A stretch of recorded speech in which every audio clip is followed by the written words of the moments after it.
Some days, it is hard not to despair. Europe is on fire and also Yosemite. Russia continues to bombard Ukraine, a religious minority wages war against women, and monkeypox invades an already COVID-riddled world. Mass shootings have become a daily occurrence. The damning evidence of the January 6th committee is being blatantly ignored by too many, and otherwise seemingly sane people are complaining about the struggles white men face in the publishing industry. Then, just when you're Googling most affordable and isolated mountaintops, Joni Mitchell shows up at the Newport Folk Festival and proves that God, or whatever source of sustaining grace you believe in, has not yet left the building. They're at the behest of Brandi Carlile. Mitchell, 78, who has spent years recovering from a brain aneurysm, sang, played guitar and proved there is a reason for social media to exist.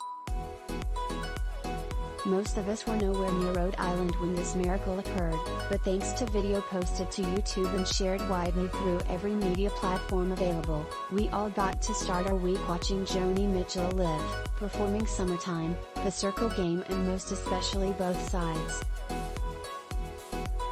Mitchell built a career, and changed music, with her devastatingly poetic ability to plumb pain and emerge with strength and beauty, to acknowledge disillusionment but never surrender to it. For women particularly, she was a voice where no voice had been. They could never cage or categorize her, said one of my friends, who has long worshipped Mitchell. Each of her works is like a little jewel in how it tells its story, and then there is that beautiful unquenchable voice.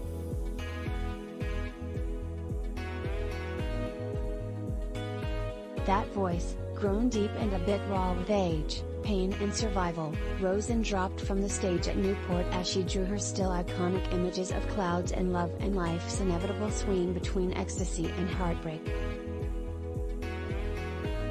Inevitably moving, what would Emma Thompson's famous breakdown in Love actually be without it?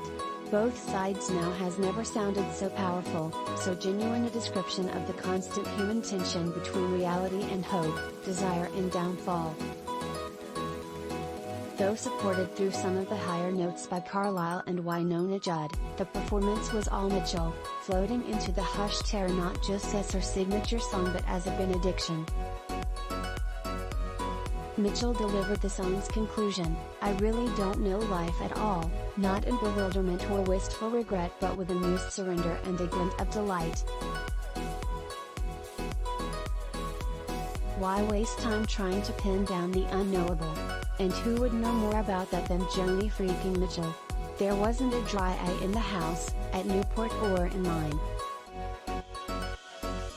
The simple sight and sound of her was astonishing enough. The world had every reason to believe they would never hear this legend sing live again.